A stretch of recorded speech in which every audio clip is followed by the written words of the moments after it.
సమయం రాత్రి 11 గంటలు. హైదరాబాద్లోని పాతబస్తీలోని ఇరుకైన సందుల్లో నిశ్శబ్దం అలుముకుంది. అక్బర్ అతని జేబులో చివరి కొన్ని రూపాయలతో అలసటగా తన చిన్న గదికి నడుస్తున్నాడు. అతను ఒక పాత గడియారాల మరమ్మతు చేసేవాడు. గత కొన్ని నెలలుగా అతని వ్యాపారం పూర్తిగా పడిపోయింది. అతను తన ఇంటికి సమీపంలోకి రాగానే ఒక వెండి గెలకల శబ్దం వినిపించింది. పాతకాలపు గెలక మెల్లగా కాని స్పష్టంగా చీకటిలో వినిపిస్తుంది. ఆ శబ్దం పక్కనే ఉన్న చాలా సంవత్సరాలుగా తాళం వేసి ఉన్న పాడుబడిన హవేలీ, పాత పెద్ద ఇల్లు నుండి వస్తున్నట్లు అక్బర్ గుర్తించాడు. ఆ హవేలీ గురించి ఎన్నో కథలు ప్రచారంలో ఉన్నాయి. ఒకప్పుడు గొప్ప వంశానికి చెందినదని, వారందరూ ఒకే రాత్రి రహస్యంగా అదృశ్యమయ్యారని చెప్పుకుంటారు. అక్బర్ ఆగి చెవులు రిక్కించి విన్నాడు. గిలకల శబ్దం ఆగిపోయింది. బహుశా అది గాలివల్ల కావచ్చు అనుకున్నాడు. కాని ఆ హవేలీ కిటికీలన్నీ మూసి ఉన్నాయి. అతను మళ్లీ నడవడం ప్రారంభించాడు. కాని కొన్ని అడుగుల తర్వాత మళ్లీ అదే వెండి గెలకల శబ్దం. ఈసారి అది మరింత స్పష్టంగా ఒక లయబద్ధమైన కదలికతో ఉంది.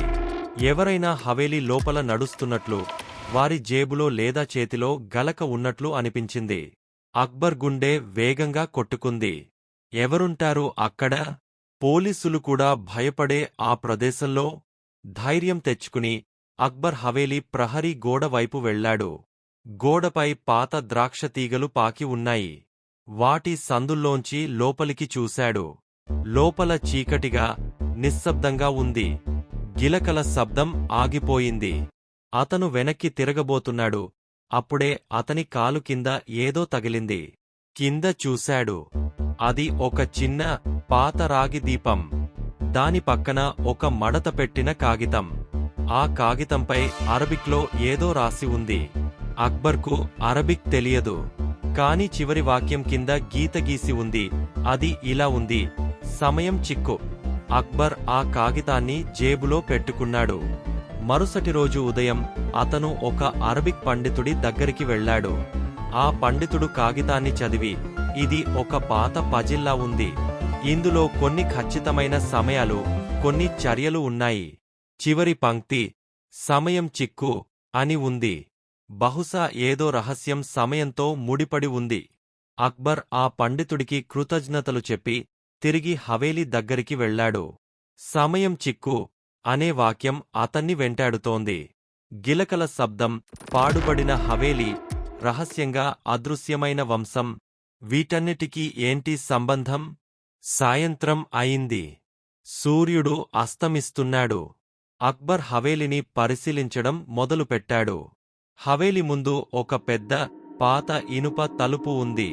అది దశాబ్దాలుగా తెరవబడలేదు. తలుపు పక్కన ఒక చిన్న రాతి పలక ఉంది. దానిపై ఒక పాత గడియారం బొమ్మ చెక్కబడింది. కాని సమయం లేదు. దాని కింద ఒక చిన్న రంధ్రం ఉంది. అక్బర్కు ఒక ఆలోచన మెరిసింది. నిన్న రాత్రి అతను వినిన గిలకల శబ్దం మరియు సమయం. అక్బర్ తన చేతి గడియారాన్ని చూశాడు. రాత్రి 11 గంటలు. అదే సమయంలో అతను నిన్న గిలకల శబ్దం విన్నాడు. అతను వెంటనే అర్థం చేసుకున్నాడు. ఆ గెలకల శబ్దం మానవ నిర్మితమైనది కాదు. అది ఒక సూచన. అక్బర్ జేబులో ఉన్న చివరి కొన్ని రూపాయలను తీసి, వాటిని మడిచి రాతి పలకపై ఉన్న చిన్న రంధ్రంలోకి నెట్టాడు. అది సరిగ్గా సరిపోయింది. ఏం జరిగిందో ఊహించండి. అక్బర్ డబ్బును ఆ రంధ్రంలోకి ఎందుకు నెట్టాడు? మరియు దానివల్ల ఏమి జరిగింది? మీరు ఈ చిక్కును 5 నిమిషాలలో పరిష్కరించగలరా?